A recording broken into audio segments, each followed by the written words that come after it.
اليوم سألت الذكاء الاصطناعي أغرب 5 أسئلة ممكن تتخيلها، وأيضا سألته على منو الأفضل بين كريستيانو وميسي. اليوم راح تستمتعون، وهسه خليكم ويا الفيديو. خلينا نسأل أول سؤال لتشات جي بي تي.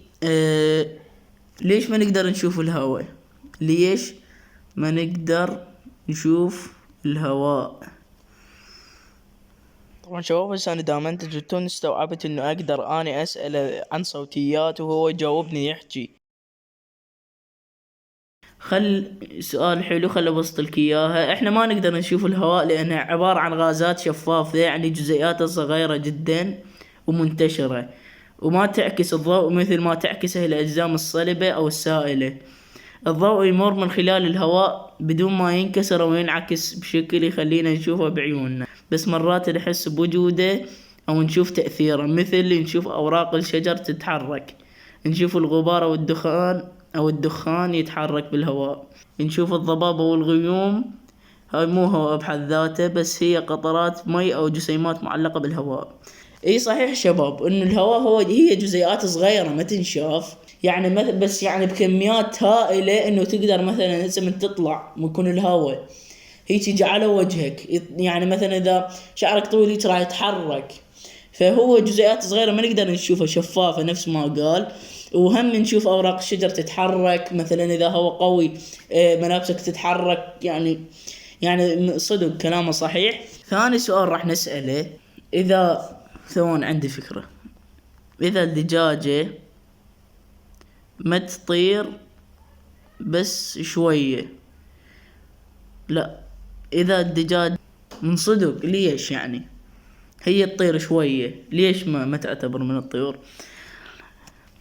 الدجاجة تعتبر من الطيور مو لأن تطير، لأن ما عندها صفات علمية تخليها ضمن فصيلة الطيور. مثلا جسمها مغطى بالريش، وعندها منقار وما عندها سنون، تبيض ما تولد، وعظامها خفيفة نسبيا، وعندها أجنحة حتى لو مو قوية للطيران الطويل. تصنيف الكائنات مو يعتمد على الطيران وحده، لأن اكو طيور هم ما تطير، مثل البطريق والنعامة والديك الرومي يطير شوية مثل الدجاجة. فالمهم الريش، الأجنحة، طريقة التكاثر وتركيب الجسم. أما الطيران فهو مو شرط أساسي، بس أغلب الطيور فعلا عندها القدرة تطير، مو كلها.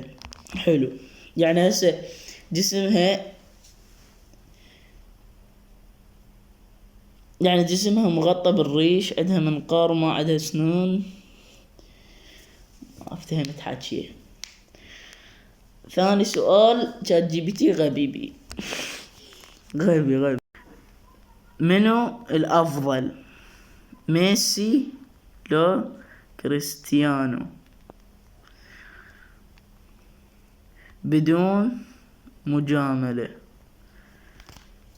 خلينا نشوف. ميسي مهاراته الفنية أعلى، يعني بالكرة نفسها يسوي أشياء قليلين يقدرون يسوونها. عنده رؤية لخطوة بعد كأس العالم. لأن أريدك تنطيني منو الأفضل، مو تنطيني صفات.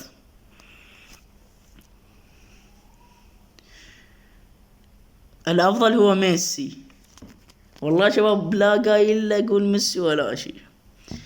ليش؟ لأنه ختم كل شيء، حتى كأس العالم اللي كان ينقصه. كريستيانو عظيم، ماكينة تهديف، بس من تحسب كرة القدم كمهارة، أرقام، بطولات كبيرة، تأثير على اللعب، ميسي يتفوق بشوية.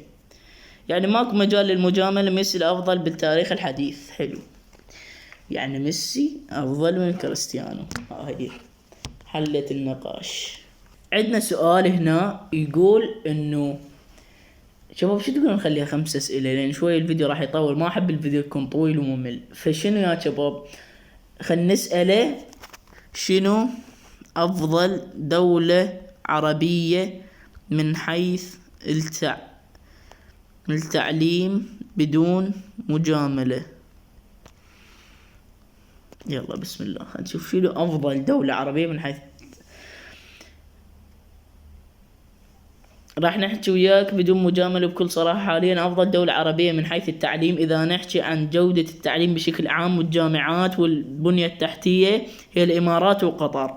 الإمارات عندها جامعات عالمية مثل جامعة خليفة وجامعة الإمارات، ومعاهد أجنبية عندها فروع مثل، يعني إذا نختصرها جامعة عالمية استثمار ضخم الإمارات وقطر، بحث علمي متطور السعودية، مدارس حكومية وخاصة قوية بالمناهج الأردن.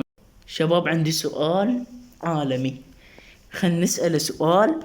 إذا الإنسان نام لمدة 100 سنة، ما مستحيل، بس يعني ممكن، مو ممكن، مستحيل يصير، بس يعني إذا